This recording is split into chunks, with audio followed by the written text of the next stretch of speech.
Hi hello नमस्कार. मी पल्लवी तुमचं स्वागत करते पुन्हा एकदा माझ्या नवीन वर्षातल्या पहिल्या मिनी ब्लॉगमध्ये. तर पहिल्या वर्षातला मिनी ब्लॉग हा सुद्धा माझा किचकटच झालाय. काही दिवसापूर्वी आहे ना मी एका साडीपासून ड्रेस शिवला होता आणि त्या साडीला लावलेला फॉल पण नवीन होता आणि साडी पण नवीन होती. त्यावेळेला माझ्या डोक्यात असा विचार आला की फॉल नवीन आहे, साईडला ठेवूया, कुठल्या तरी दुसऱ्या कस्टमरच्या साडीला लावायला उपयोगाला आला ते आला कधी आला, ज्या वेळेला अर्जंट आणि घाईचं काम आलं त्यावेळेला माझ्या लक्षात आलं की आज फॉल आणून द्यायला घरी कोण नाही आहे आणि आता काय करायचं. तरी पण मी तो फॉल उसवायला घेतला आणि उसवतच लक्ष द्यायला लागले की माझा फॉल कोण घेऊन येते का.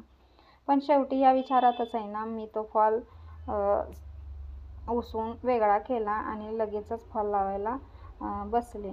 असंच आपल्या आयुष्यामध्ये आपण ज्या वेळेला आपण एखाद्या कामाची सुरुवात करतो त्या कामामध्ये आपल्याला नफा तोटा त्रास हा सहन करत असताना आपल्या डोक्यामध्ये हजार वेळा विचार येतो की हे काम आपण करावं का नको, करावं दे, कशाला उगाच ताप होतोय, त्रास होतोय, दुसरं काहीतरी करावं का.